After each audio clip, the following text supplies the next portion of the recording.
episode, you'll find out how you can download your free sexy checklist that you can do with yourself and even better with your friends. Sexiness is being authentically yourself, and we give you 5 characteristics of a sexy person. Amy and I then answer 10 of the Are You Sexy quiz questions, and you get to find out if we pass the sexiness test. Make sure to listen because this podcast will give you the tools to create a sex life that is fulfilling for you. We are thrilled to partner with XNs who are all about making your sensual experience the best it can be.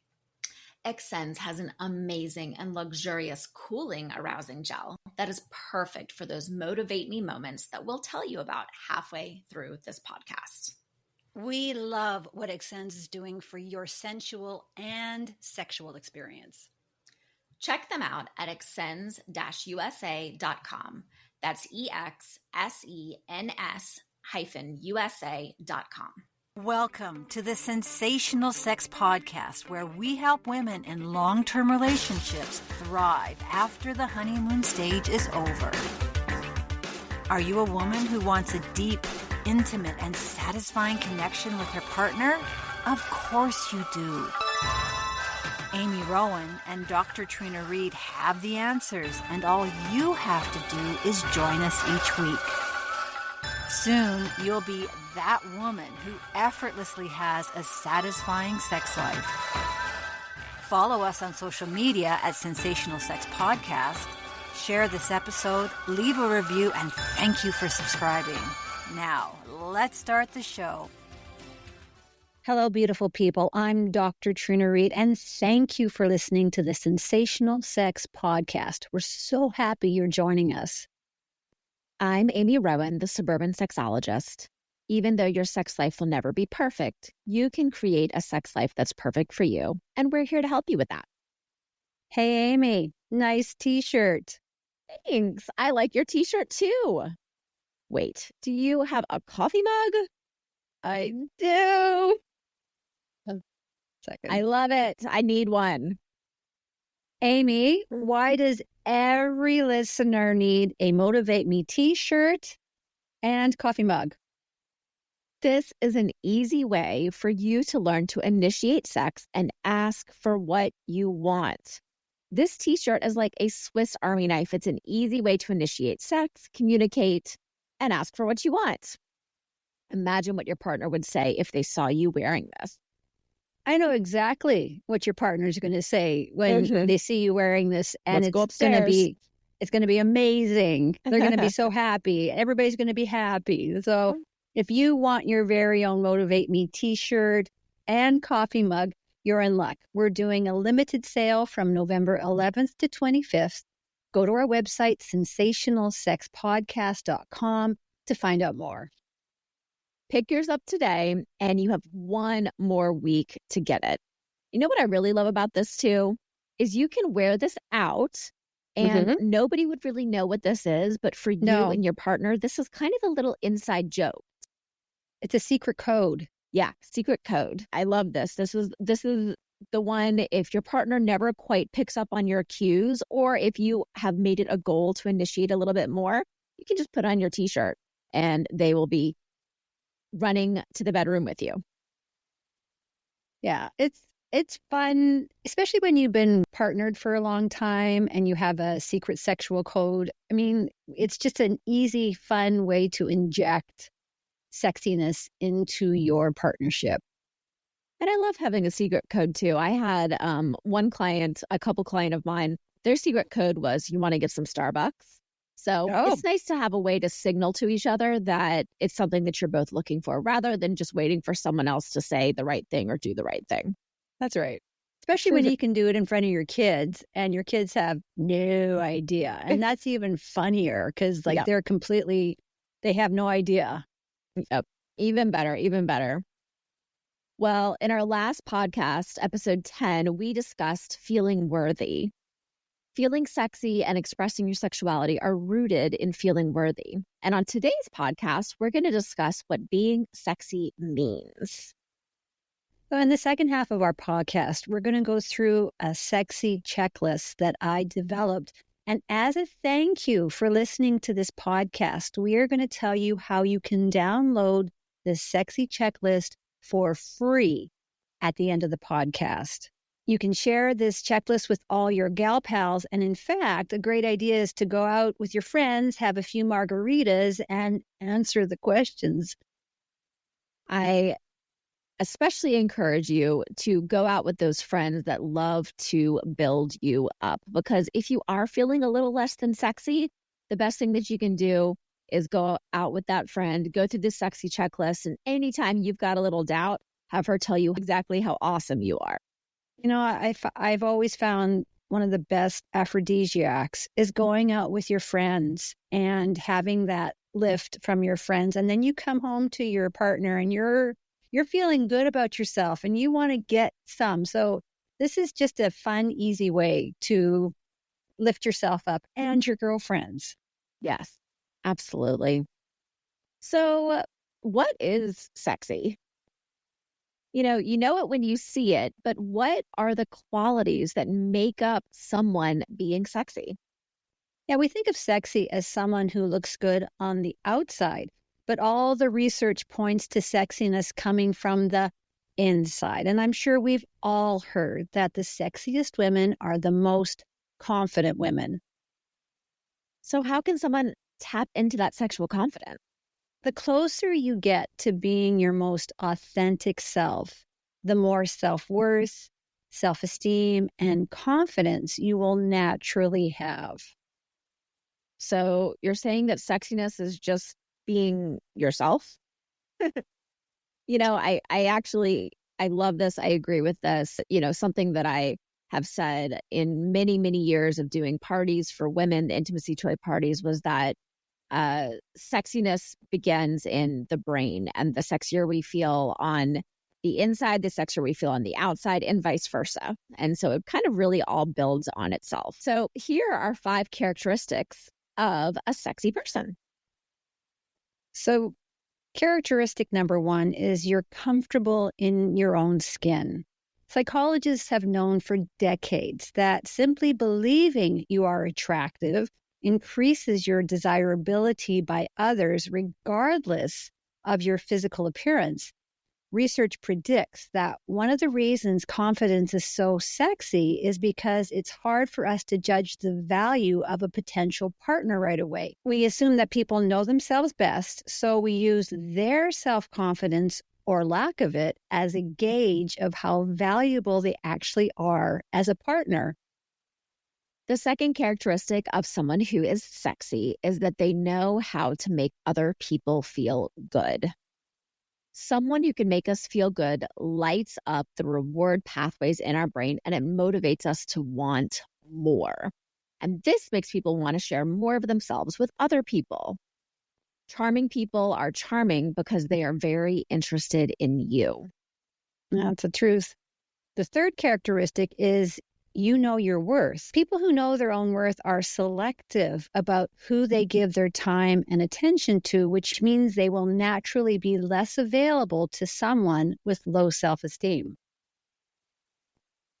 The next characteristic is that you have a great time. Studies found that people with fun and a great sense of humor were more successful romantically. We're drawn to fun people who we believe are better at communication and conflict resolution. And research validates that people who choose a more agreeable partner cope better with difficult life circumstances and have higher levels of relationship satisfaction. The next characteristic is you have the courage to be vulnerable. Researchers who conducted a series of experiments on hundreds of participants found that vulnerability can be very alluring. They named this the beautiful mess effect. And I think it's because we love seeing the raw truth and openness in other people because vulnerability is incredibly humanizing. And vulnerability is so scary, I think, for a lot of people to open themselves up. Why do you think that is? So the base of authenticity and vulnerability is getting over the feeling of rejection. So if I put my real self out there and I'm vulnerable with you, you're going to reject me. And that's a really hard thing to get over. And yet, as the studies show, when you can just be yourself and you can be your most vulnerable, that is the most alluring and sexy. So I think the reason that vulnerability and authenticity are so highly regarded is most people aren't brave enough to allow themselves to be authentic and vulnerable. Yeah, I think that especially in this world of social media and scrolling and everything looks so perfect, and we just see this impossible standard of perfection everywhere. We see it, the perfect mom and the perfect house and the perfect body and the perfect boyfriend and the perfect vacation and all of that. And so many people strive for that, want that, and want to be that for their partner. And so being vulnerable, admitting weaknesses, saying, I don't know this, I don't understand this, is admitting that you're not perfect, which of course nobody's perfect, as we all know. Yet actually saying that out loud, actually admitting that can feel, again, so difficult. I think everyone has had some experience in the past where they were rejected or felt like a failure for not being perfect or not meeting some standard of whatever that was. And so I think that there's probably some micro traumas held inside. And it just takes a lot of trust to be able to open up and say, I'm not perfect. I don't know how to do this. I don't know what I'm doing. Can you help me? Can you support me through this? And I also think when you've reached a place where you're comfortable with your authentic self and you're being vulnerable, you're less self-absorbed, meaning you can put your attention on other people, so one of our characteristics was people find you agreeable and charming because you're interested in them. You're not necessarily self-absorbed. Also, you're a lot more fun to be around because you're not worried about what other people are going to think about you. So all of these characteristics coalesce into this idea of, if you just can be yourself. And I know everybody's heard this, but if you can just be yourself, that is the most sexy. Yeah. I had a memory as we were talking through this of way back in my early 20s when I was going out dancing at clubs and things like that. And I used to just go walk in and listen to the music and kind of hang out on the sidelines and watch. But I think I would just, I wasn't purposefully trying to do it, but I would just like sort of watch and not look interested. And I was just sort of observing, watching, and start dancing and stuff like that. I remember one night I just decided I was going to plaster the biggest smile on my face while I was dancing. And because I was like, I'm just going to smile. Like, and it was a smile that I was feeling, but I was like, I'm also going to kind of purposefully smile just to see what happens. I had so many guys hitting on me that just because I was smiling, the only difference between that night and any other night was that I looked like I was having a really, really good time. And so many more people wanted to come be a part of that than I suppose maybe the more aloof or whatever look that I was giving previously. And I remember noting that and thinking, oh, well, isn't that interesting? Just looking like I'm having a really good time. And then, of course, that led to me actually having a good time. So there's a little bit of a fake it till you make it sort of, but if you act like you're having a really good time, then you can actually really let go of a lot of that other stuff and start having it. Yeah, that's a great example. And I was the person at the bar dancing on the tables, but that's another story. That's another life. My kids don't need to know that. Oh, I know.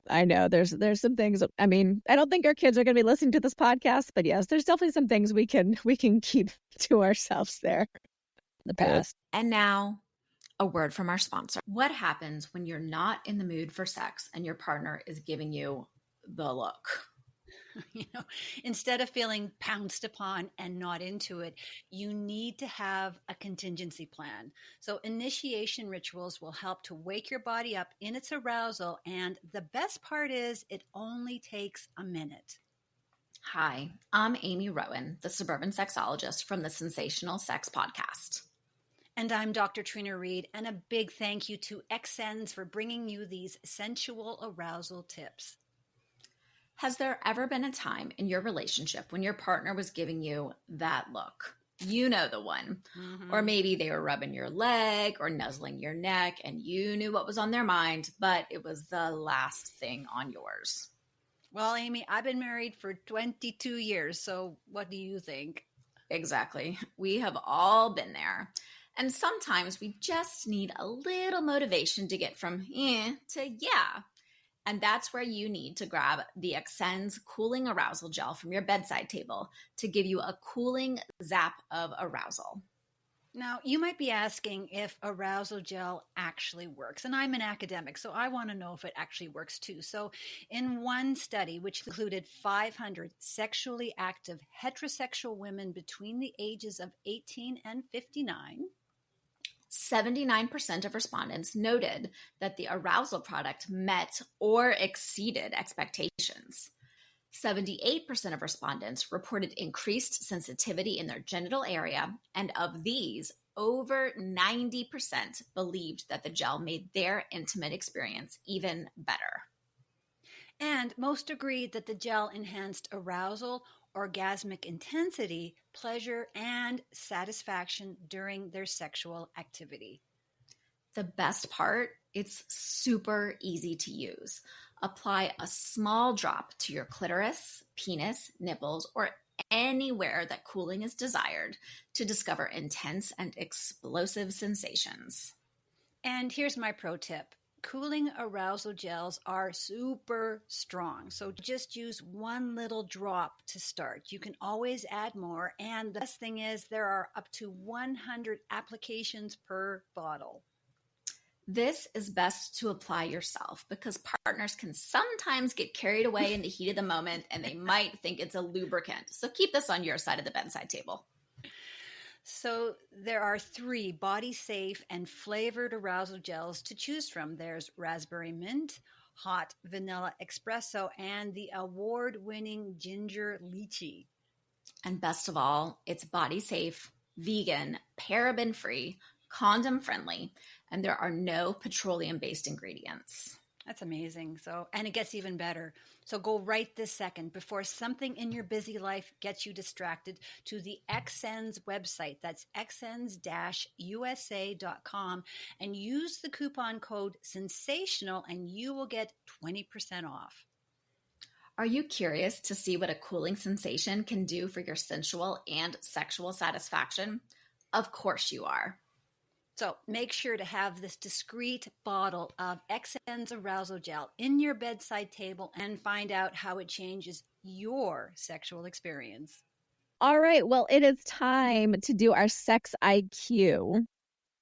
So our sex IQ question for this episode is, when a woman becomes sexually aroused, which of the following is responsible for releasing moisture into her vagina? A, the skin gland, B, Bartholin's gland, or C, the vaginal gland? The answer is B, the Bartholin's gland. Okay. Women produce somewhere between 1 and 4 milliliters of vaginal fluid every day. The exact amount of fluid you produce each day will vary. This wetness helps keep your vagina clean, and it also provides lubrication to protect against tearing and injury. Most vaginal fluid is made primarily of water, along with some salts like phosphate and sodium chloride, organic compounds such as lipids and amino acids, antibodies that help reduce the risk of infections, and old cells from the lining of the vagina, uterus, and cervix. So as you become aroused, blood flow to your genitals increases, and this is going to trigger the release of fluid from the cervix and the Bartholin's glands. And this provides lubrication during sexual activity. So hormones play a big role in a woman's vaginal wetness. So higher estrogen levels lead to increased vaginal wetness. However, as your body produces less estrogen during menopause and afterward, it may not produce as much vaginal fluid. And lube makes all sex better. It's a great sex habit to get into, and your vagina will thank you. Yeah, Amy, we really need to do an unpack lube segment where we discuss water-based lubricant, silicone-based lubricant, and lube with THC. So stay tuned, dear listener. We are going to make sure that that happens. Absolutely. One thing that I've always said is all lubes are not created equal, and you can't use the same lube for all activities. So a lot of times people get frustrated with their lubricant because they're not using the right lube for whatever activity they're engaging in. So I'm looking forward to diving into that. Lube is definitely a topic that I love to teach and talk about because there's a lot of misinformation out there. Yeah, and I'm going to share something that I still feel so much shame about. So I'm like, I'm this age. I've been doing this for 25 years, and I still feel so much shame about this. And that is, I've never been able to produce a lot of wetness, and I've always had to use a lubricant. And it feels like my body is deficient in some way because I'm not woman enough or something. I don't know. But this has always sat in the back of my head. And, if I want to have intercourse, I have to use lubricant. And especially now that I've gone through perimenopause and my body's moving into menopause, I'm producing even less lubricant. So it's even more necessary. I understand those women who maybe feel a little shameful about pulling out the lubricant bottle because I think there's this myth that you're not woman enough if you have to use lubricant. Yeah. Well, maybe I can help dispel a little bit of that shame for you because, in all of my years of doing intimacy toy parties, I always said that every time you have any sort of penetration, my joke was always, even if you're the wettiest wet girl of all time, you should still use a little bit of lubricant because it does protect that delicate vaginal tissue. And some people do get wet very quickly. Some people takes a lot more time. And all of that is normal. And really the most important part is to use some lubricant to help with that comfort. Now, the other thing that I've always shared too, which is important, is sometimes people use lubricant incorrectly in a way to speed things up. And wetness and arousal are two different processes. So some people are using lubricant to get things wet so that they can go ahead and penetrate, but that woman has still not experienced full arousal yet. And increasing wetness is not going to speed up arousal. So even if you are using some lubricant to increase comfort, it's still important to go through the process and making sure that she is experiencing full arousal so that she can obviously experience all of the pleasure that her body is capable of. And just to add to that, I'll do this really quickly. So an unaroused vaginal canal is a collapsed tube.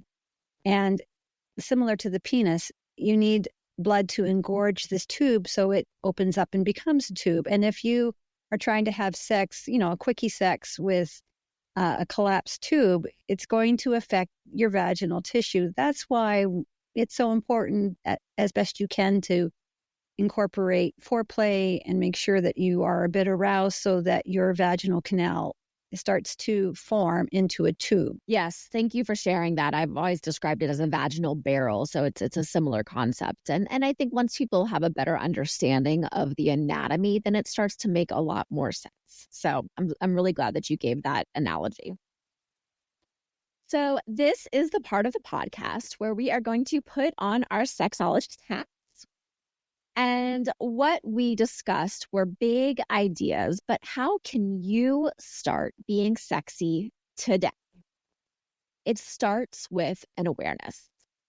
That's right. So when I shared that vulnerability with you, like I had this awareness of that shame, and that really helps me disassemble that shame. So to help you figure your sexy out, we're going to go through this sexy checklist that I developed. And at the end of the podcast, we're going to let you know how you can download your very own sexy checklist quiz to do with yourself and share with your friends. This is making me flashback to all of those teen and Cosmo magazine quizzes that I used to do like way back when. Oh, so fun. You're talking to your friends and they're sharing their stuff and you're thinking, oh, that sounds good, or that sounds like something I wouldn't want to do, but good for you. Like you're hearing everybody's different perspectives. And I think that really opens up your mind as well. Absolutely. Definitely download this and bring it to your next ladies' night. So let's try the sexy checklist together. Are you ready? I'm ready. Okay. Number 1, I get out and socialize with friends regularly. So I do this. I know you are a natural, you have so many girlfriends. I am, so when I'm working, I'm an extrovert. When I am at home, I am an introvert. And I developed some very poor habits over COVID. And I was writing my books and I was isolating and I just stopped being with friends. After I came out of COVID, I realized that I needed to get out and start socializing with friends again. So I've been slowly getting back into the game. And it's amazing how that is so helpful to my own self-esteem, getting out with these friends again. Yeah, I am a natural extrovert, but I think also, like most people, COVID, we all got very used to being in the house. And so I think more of my introverted side came out then, which wasn't necessarily a bad thing, but I definitely gain a lot of energy and satisfaction and joy when I am out doing things with friends, with my husband. I just like to be out of the house, honestly. So that's certainly something that I can say yes to. So you got a big check for that one. Yes. Big check, double check on that one. So number 2, I have a hobby or something that interests me that is separate from my home and work life.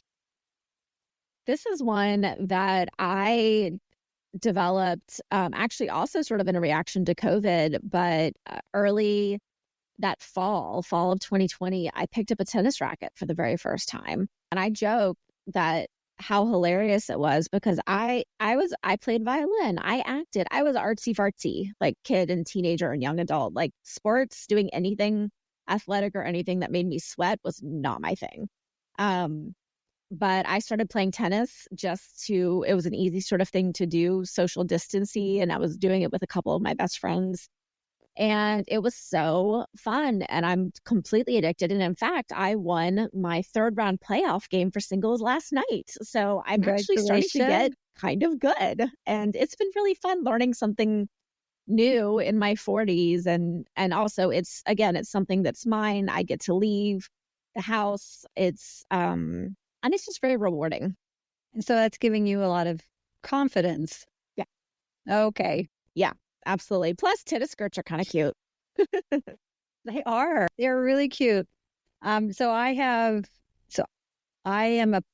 sorry to say, I'm a perfectionist. And so I believe if I'm going to do something, I'm going to drill down and do the very best that I can at it. So I cook and I work out, and I am an excellent cook, and I am really great at working out. And I don't know if those are hobbies, but those are the things that give me satisfaction. I love leaving everything on the workout floor. And I love it when I'm digging into something that I've made that tastes amazing. I'm just like, oh my gosh, I made this. And so, yes, I don't know if these are hobbies, but they sure make me feel good. And so we got to check for both of that. Yeah, I would say so. Absolutely. Okay. I laugh at least once per day. Yeah, I have a dog, and my dog makes me laugh, and my teenagers not so much. Sometimes my teenagers make me laugh. My husband's a serious guy, so I'm the funny one of the family, but I do look for reasons to laugh because I've got 3 serious academics in my house, and if I'm not laughing, nobody here is laughing. So I do look for ways to laugh. Yeah. Yes, I look for ways to laugh. My especially my middle son is hilarious. He creates these characters. He needs to get on a stage, frankly. He won't listen to me. He wants to play football. But he is so funny. And these characters come out, he does these dinner time shows, and they just have us all rolling. They're kind of inappropriate. He's only 13, but I can't help but just cracking up. My husband and I are staring at each other like, should we let him continue this? But we do, because it's so funny. And then my littlest is just this little bundle of eternal sunshine, and he makes me laugh all the time. And so yeah, there's a lot of laughter in my house. And I don't want to say my oldest son doesn't make me laugh too, because he certainly does, but we definitely look for those opportunities. And I love getting on the phone with my sister too, because she'll go on these hilarious rants about things that just crack me up. So yes, I find a lot of laughter in my life. Good. Number 4, I say something nice to myself every day. Oh, I don't know if I do it every day. I think probably like a lot of people, you have good days and you have bad days, and you have days when you really need to build yourself up, and those are the days that I think I struggle with it. But then those, I think, are sometimes the days that I consciously say nicer things to myself because I know I need to hear it. So I'm not an overwhelmingly negative person, so I think that I'm more positive than anything else, but this is definitely something that I could be more conscious of. Yeah, I've had to learn how to say nice things to myself and how to catch myself when I'm putting myself down. And it's a work in progress. My go-to is to look at how I'm doing things wrong, because I am a perfectionist. And unfortunately, I see this in my older son. And, we're high achievers with high anxiety and high perfection. And so we're always looking for what we've done wrong. And I've had to train myself over 20 plus years to see when I'm doing that, stop it, and then replace it with something positive. That is a work in progress. So we both get like a half check for that. Half check, yes. So number 5, I mostly look at what is going right in my life. I do. And something I started 10 plus years ago is I do a morning meditation. And during my morning meditation, I started to say, today I'm going to look for what's perfect. And my reticular activating system has now just kicked in every morning, and I start looking for how my life is going right. It took a long time to get there, but it absolutely works. So I'm looking for why my life is turning out perfect and why my life is so great. It's not to say that every day is great, because it sure isn't, but I'm always looking for that. Well, and it's like that confirmation bias, right? If you're shopping for a car and you know that you want to buy a red Toyota, then when you're driving around, you're going to spot red Toyotas everywhere. And you're like, does everybody drive a red Toyota? No, you just didn't notice all the red Toyotas before because you weren't looking for it. And it works in all of those different things. If you are looking for the negative stuff, you're going to find the negative stuff. If you're looking for the positive stuff, you're going to find the positive stuff.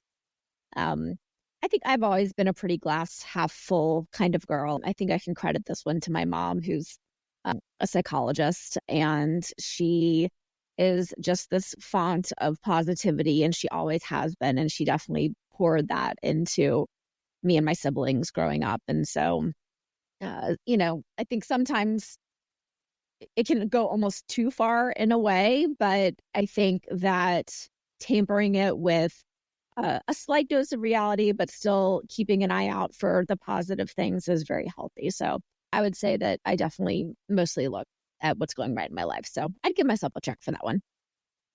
So number 6, I don't sweat the small stuff. I don't sweat the small stuff. And I think this is one that I can give some credit to my husband for. He is just even Steven, just super calm at all times. I've always been a little bit of an up and down kind of person, and he can just look at me and just say, Amy, and he's not dismissing what I'm feeling, but he is putting some perspective on it, which I appreciate. So coming back and looking at the 10,000 foot view when things feel very difficult, I think is very valuable. So I would definitely give myself a check for this one. Good. I'd give myself a big No. I try not to sweat the small stuff. I do my best not to sweat the small stuff, but I can easily find myself looping in that anxiety. And, it's, as I've already said, it's been a process. It's a work in progress for me, but I do sweat the small stuff. So I get a no for that. Give yourself some grace though, because I think that there's probably so many people that are listening that can completely recognize and empathize with this too. And I think it's just important for people to know that it is a journey and nobody is perfect at any of this. I am neither a guilt thrower nor a guilt catcher. I used to be a guilt catcher, and again, I've had to learn over 20 plus years how to set boundaries. And I mostly don't catch guilt now, although, sometimes it does sneak in there and I see myself catching the guilt, usually from family members that, we've had these patterns as a family for so many years that, just like automatically I catch their guilt and I, take in their guilt. However, I mostly don't now. I think family patterns are very important to identify here because I think that it is something that is passed down. And I know that there was much more of, it was guilt throwing that came from my dad's side of the family and I know early in my relationship, I know that I did a lot of guilt throwing at James, which wasn't fair to him. And we actually broke up for a period of time, not specifically just because of that, but I'm sure that that was a piece of it. And I finally had to look at that and say, why am I making this person that I really love and care about feel guilty about anything? And it was silly stuff like going out with friends. It was immaturity, right? We were very young, but and I had to look at that and stop doing that because that wasn't fair to do to him. And guilt catching, as a mom, as a woman, it's hard. It's hard not to do it. And catch the guilt. It's just, you feel it in all these different directions. And I feel like actually it's been a little more challenging for me recently as I've been working more and more and still balancing I'm still very much a full-time mom. And I also have some really big ambitions and aspirations. And I'm very passionate about my career and helping people.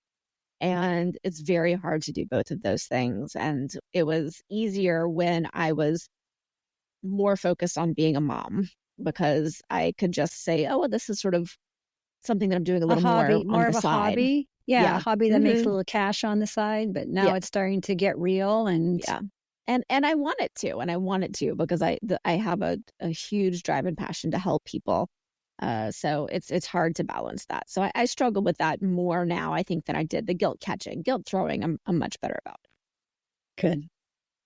Question 8 is, I exercise, eat healthy foods, and drink tons of water. Ooh, I go up and down on this one. I would say right now I'm not doing great. You gotta. Yeah.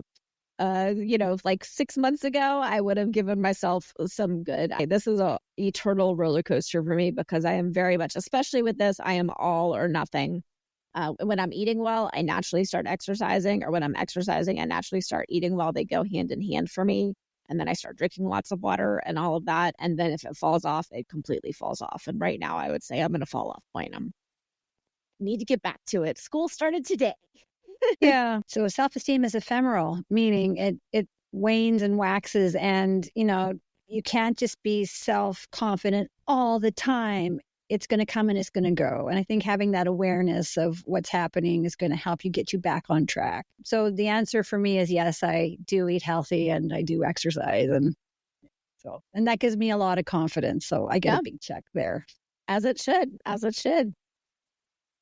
I have at least one gorgeous set of underwear that fits.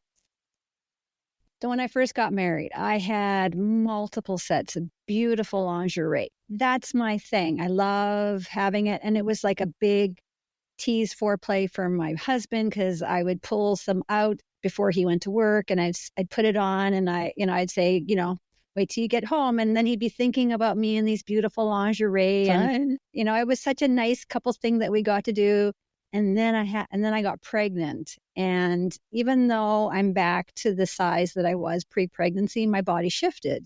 And the underwear that I had these wisps of Italian lace, they no longer fit me.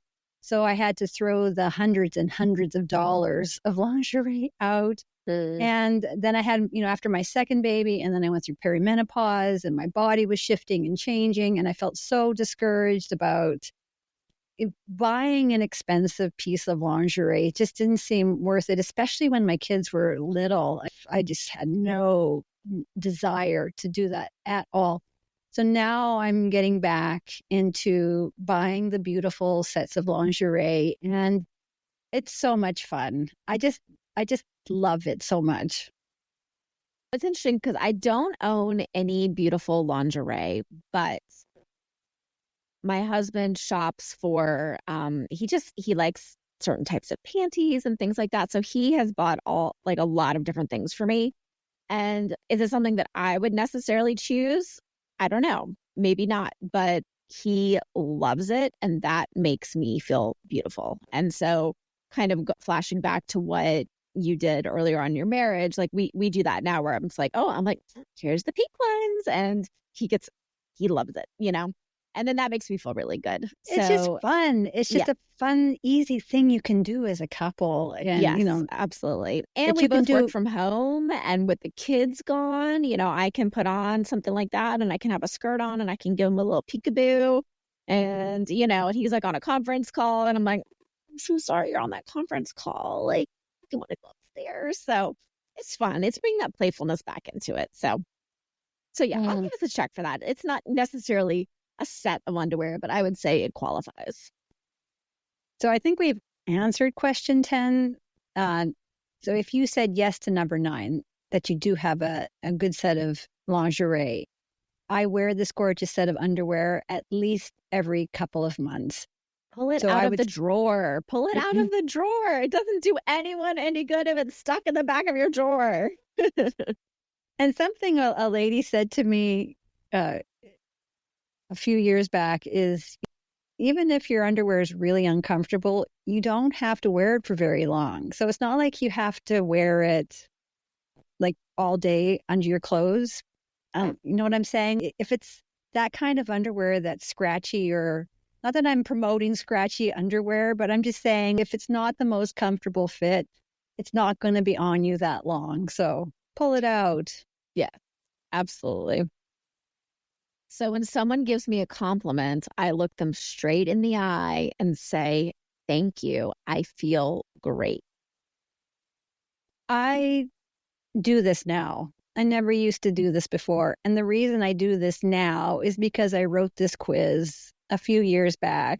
And every time somebody would give me a compliment and I would start backtracking and diminishing and dismissing what I had just done, I would think about this checklist. I would look them in the eye and say, thank you, I feel great. And I felt so stupid doing that. And yet it's such a better response to, oh, no, really, it's not a big deal. I just, no, it's, like that, what women do. Yeah. Well, I think we're socially conditioned. We're socially conditioned to be humble. We can't brag. We can't be too big. We can't be too much. We can't be too anything. And so if someone says, you look beautiful today, oh, no, I didn't, this is nothing, And yeah, this is also something I had to consciously work on. If I'm talking to somebody and I pay them a compliment and they're like, oh, no, I look at them and I say thank you. Just say thank you. Just say thank you. And they pause and do that. So if this is something that you're already embracing in your own life, absolutely. But help the other people around you learn to say thank you. And please teach your daughters and your sons, but definitely your daughters, to say thank you when they receive a genuine compliment. Absolutely. So even though there are more questions on the sexy checklist, that's all the time we have. So if you want to do this checklist, you can get the full sexy checklist from our website, sensationalsexpodcast.com, or in these show notes. So what do you think is our biggest takeaway from this quiz? I wrote this quiz with purpose, which is that we're doing a lot of good things already in our life, and it's just highlighting the things that we're already doing in our life, going out with friends, taking care of our bodies, making sure we feel good about ourselves. As you were going through this checklist with us, you're probably going, hey, yeah, I do that, and I do that, and I do that. So there's already a lot of things inside of you that are already sexy. I wrote this checklist for women to see, hey, you know what? Maybe you are sexy.